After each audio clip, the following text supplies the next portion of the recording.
श्री गणेशाय नमः. श्री कुलदेवतायै नमः.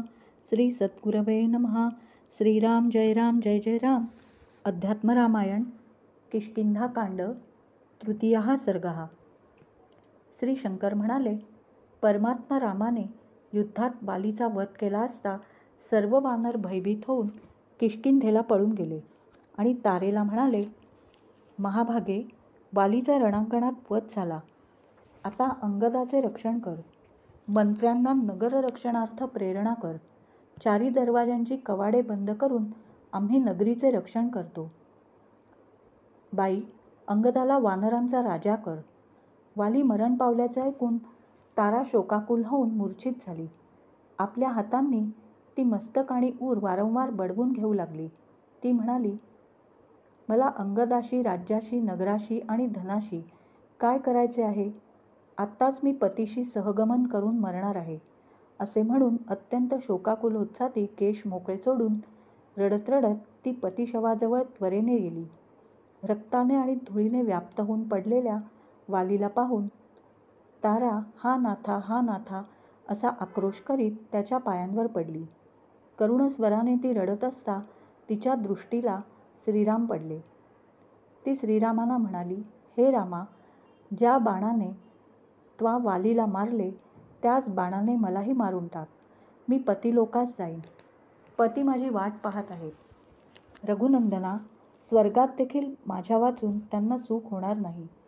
हे निष्पापा, पत्नीवियोगाचे दुःख कसे असते ह्याचा अनुभव तू घेतलाच आहेस. तरी मला शीघ्र वालीला भेटीव, जेणेकरून तुला पत्नीदानाचे फळ पुण्य मिळेल. सुग्रीवा, वालीचा घात करून रामाने तुला राज्य देवविले आहे. तुला आता कोणीच शत्रू नाही. तरी पत्नी रुमेसह तू आता राज्यभोग घे. अशा प्रकारे शोक करणाऱ्या तारेला त्या मोठ्या मनाच्या रामाने दयेने तत्त्वज्ञानाचा उपदेश केला आणि तिचे सांत्वन केले. तो म्हणाला, व्यर्थ शोक का बरे करीत आहेस? पती हा शोकाचा विषयच नाही.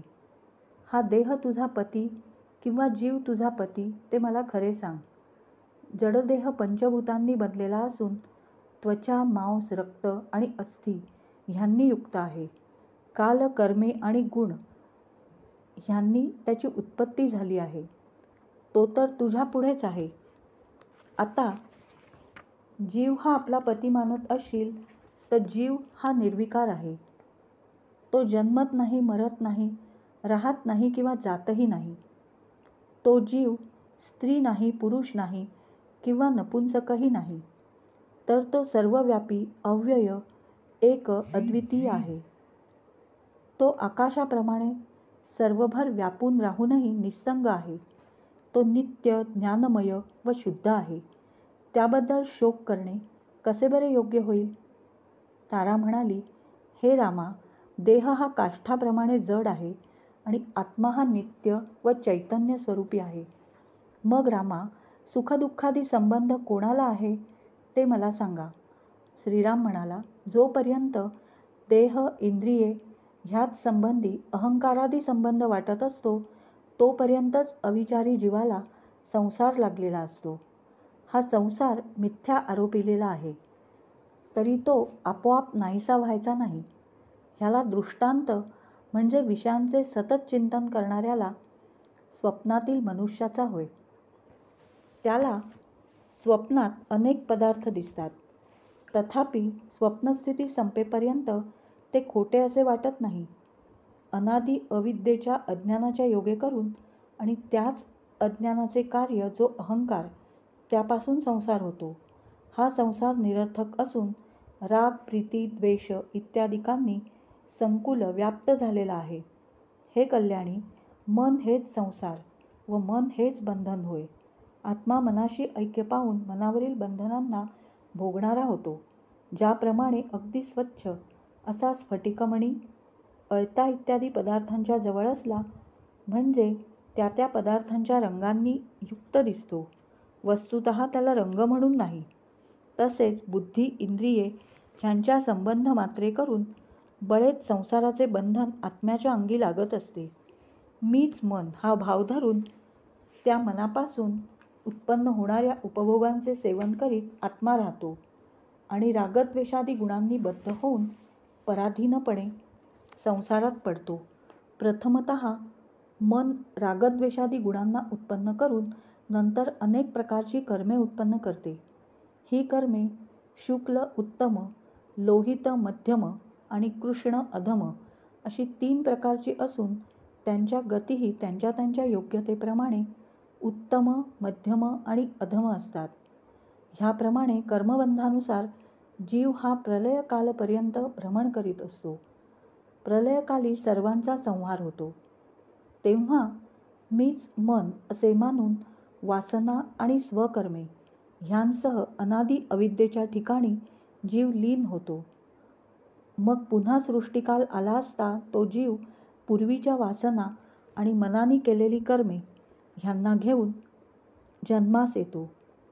अशा प्रकारे रहाटगाडयाप्रमाणे पराधीनतेने त्याला जन्ममरण ही भोगावी लागत असतात. पुढे जेव्हा काही सुकृत पुण्य उदयास येऊन अत्यंत शांत आणि माझ्या भक्तीत रममाण होणारे अशा सत्पुरुषांची संगती लाभते, तेव्हाच त्याच्या मनात मजसंबंधी प्रेम उत्पन्न होते. पुढे माझ्या कथा श्रवण करण्याची आवड प्रथमतः नसते, ती वाढू लागते व त्यानंतर अनायासानेच स्वरूपज्ञान प्राप्त होते.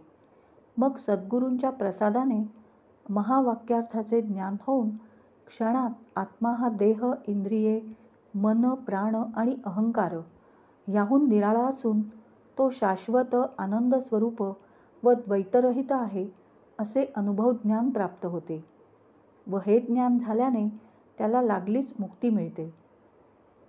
हे तारे, हे तुला मी सांगितले आहे ते सत्य आहे. जो कोणी ह्या माझ्या बोलण्याचा रात्रंदिवस विचार करील त्याला संसारसंबंधी दुःखे कधीही स्पर्श करणार नाहीत. तू देखील हे मी सांगितले आहे त्याचा नीट विचार कर. तेणेकरून तुझी बुद्धी शुद्ध होऊन दुःख समुदायांचा तुला कधीही स्पर्श होणार नाही आणि तू कर्मबंधापासून मुक्त होशील. हे तारे, तू पूर्वजन्मामध्ये माझी उत्तम भक्ती केली आहेस आणि म्हणूनच हे शुभलक्षणे तुला मोक्ष मिळावा यासाठी मी माझे दर्शन तुला दिले.